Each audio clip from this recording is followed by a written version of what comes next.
Welcome to the FiberSeal YouTube channel. My name is Kelsey. I am the marketing manager for FiberSeal Systems, and I'm here with Kurt Falvey today. Kurt has worked for FiberSeal for over 45 years, and he is our recently retired president, but he still works with us on a consultant basis. Kurt has so much fabric care experience, and we are very excited to answer some of the most commonly asked fabric care questions and get an answer from the expert. I'll do my best. So the first question we have for you today is, what is the best way to clean upholstery? There really is no one fits all when it comes to cleaning upholstery. The fibers and fabrics really decide what you can do to them. Some fibers you cannot use water on, some fibers you can't use dry cleaner on.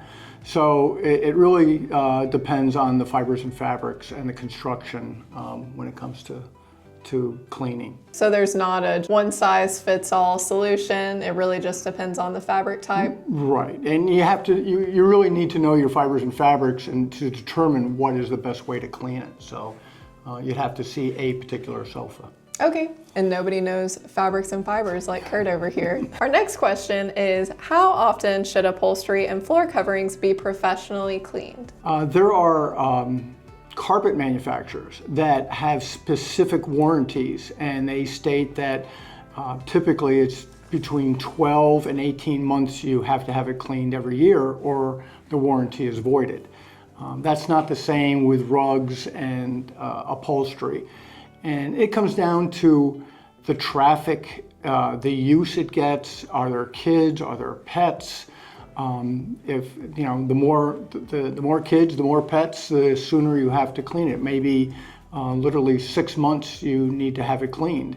The key to deciding when it needs to be cleaned is don't wait till it becomes really dirty. When you start seeing some soil, get somebody out there right away. It's much easier to clean, and you don't want that soil embedded. As soon as you get a spot, you should try and remove the spot or have someone come in and remove the spot.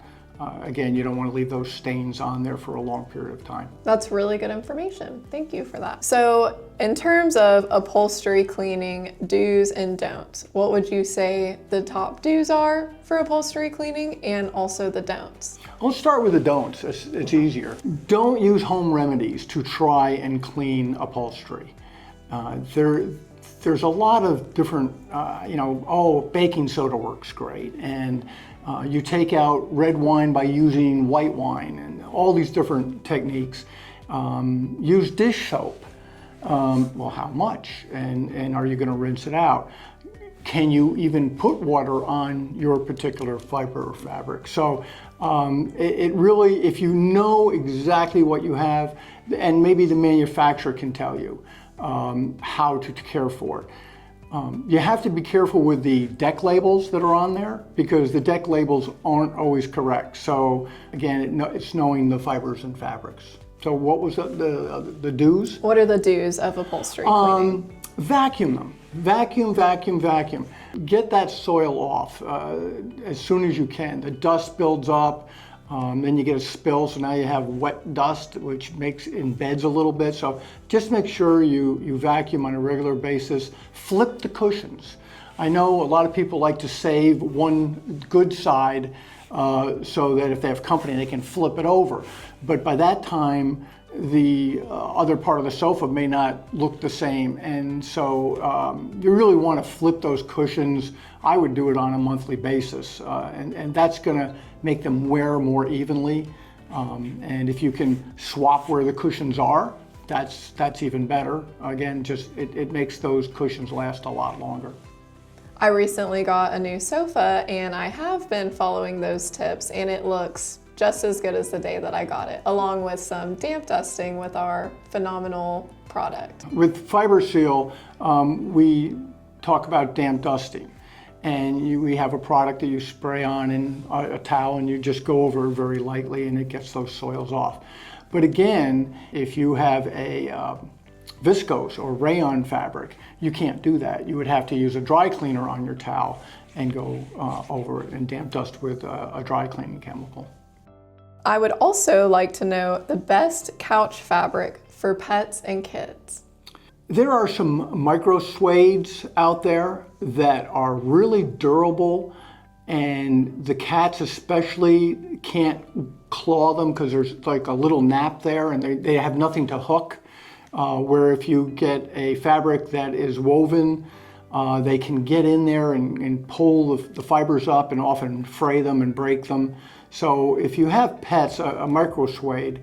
And the other thing is great about micro suedes is they clean up very, very well. From all kinds of spills, and you can put water on those. So that would be one sofa or couch that you could clean on a regular basis yourself with a little water and blotting, and yeah, it's really a good one for kids and pets. I will keep that in mind for my next couch purchase. All right. Thank you. So you recommend micro suedes for families that have pets and kids. What fabric types would you recommend for outdoor furnishings? So I love Sombrella. One of the reasons is that it doesn't fade in the sun. They use a method called solution dyeing that basically makes the dye permanent within the fiber. They also are very good fibers, are man-made non-cellulosic fibers, which are basically nylon, polyester, those type of fabrics, sometimes acrylic. And so they're very durable. And the other thing is, even Sombrella, they tell you can use a 10% bleach solution to take out spots and spills, which is great because they do mildew and mold, and you don't ever want them to mildew and mold if you can. And once you get a little bit, you need to get it off right away. When they're outside and in the moisture, you really do need to make sure and flip those cushions on a regular basis also. And I'm sure it helps to get those cleaned on a regular basis as well. Absolutely, and a regular basis with that is every year. Winter comes, and instead of storing them, send them to your cleaners and let them store them for the winter for you, and then you get them nice and fresh and clean in the spring. Can you share some tips for long-lasting furniture? Back to the vacuuming. You need to vacuum. You need to rotate those cushions. Damp dust. It's like anything else. The more you vacuum it and care for it, the longer it's going to last. So when is it safe to spot clean yourself, and when should you hire a professional to get the job done? If you know exactly what fiber you have and you have the right products, I look at Fiber Seal. We give our clients the fabric care kit, and it has step-by-step instruction on how to care for it. And if you don't know exactly what you have and how to care for it, you just leave it to the professionals. That's the best advice I can give you. My fabric care kit has saved me more times than I can count. I love that thing. So how does fabric protection work? It's a clear product. It's hard to kind of show what it does. So what is the science behind it? Fabric treatments, they penetrate the fiber and fill up those spaces where spills can go into. So it's much less hospitable for spots and spills. And that way, when you go to clean it, it cleans up much easier because the spills are more on the surface. People want to say, oh, does it bead up? And it really depends on the fiber of fabric. On a micro suede, you would get some significant bead up because it's a very tightly made in the construction fabric. However, if you had a much big open weave, you're going to get some of that spill that goes through and down into, but it still makes it easier to get out of the fibers themselves. Thank you. It really helps to have that visual of how it actually works. I've never really thought of it that way before. So if I were to buy a new sofa today, what fabric type would you recommend? There's all kinds of fibers and fabrics out there, and you have to choose the one that you like and feel. You should, enjoy what you have, and so find something that you just like. It really doesn't matter. Probably the one thing I would suggest is never ever get anything with viscose / rayon / bamboo silk. There's a ton of names out there. You always have to clean your furniture as the weakest fiber. So if you have this beautiful wool rug and they put 10% of viscose or rayon in it, you can't clean it like a wool rug. You have to clean it like a viscose rug. And viscose is 60 to 80% weaker when wet.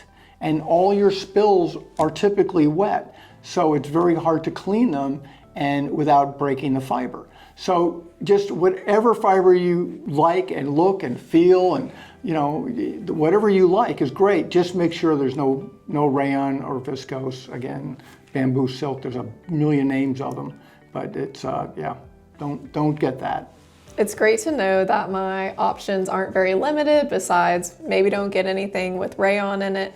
But I'm sure with fabric protection, it also helps to add that extra layer of repellency to where I can really get whatever I want. Yep. So what is one thing you wish designers and homeowners knew before selecting a fabric? Well, let's go back to rayon. I wish they understood rayon.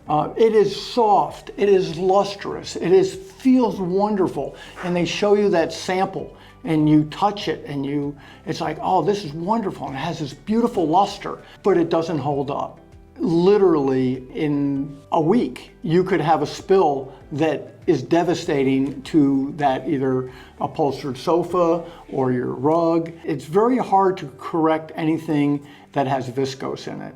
Even 10% viscose, it's a very small amount, but it's always on the surface. They want you to see that luster, that you want to, and feel that softness. Silk is a much better way to go if you want something lustrous. There are things you can get instead of viscose. So we're on to our last question of the day.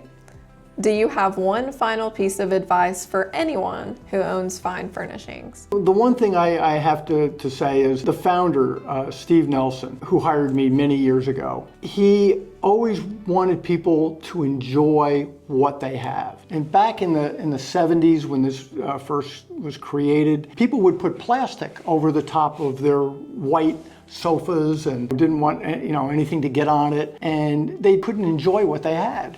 And when he came out with his protection and service policy that went with it, people could start enjoying what they bought. And so just, find something you like. I truly believe that treatments make a big difference, so you can enjoy. You don't have to walk around in panic mode all the time as who's going to spill on it and what could happen, this could happen. And when you have a company like ours, we're there to help you in those crisis moments. And out of the 55 years that FiberSeal has been around, Kurt's been around for 45 years of it. So he has been a huge part of helping this company grow, and he has so much fabric care knowledge. Kurt, I want to thank you so much for joining me today on this video. And if anyone has any fabric care questions that they'd like to ask in the comments, I'm sure he would be more than happy to answer them for you. Absolutely, absolutely. Well, thank you for watching. Be sure to like and subscribe if you enjoyed this video.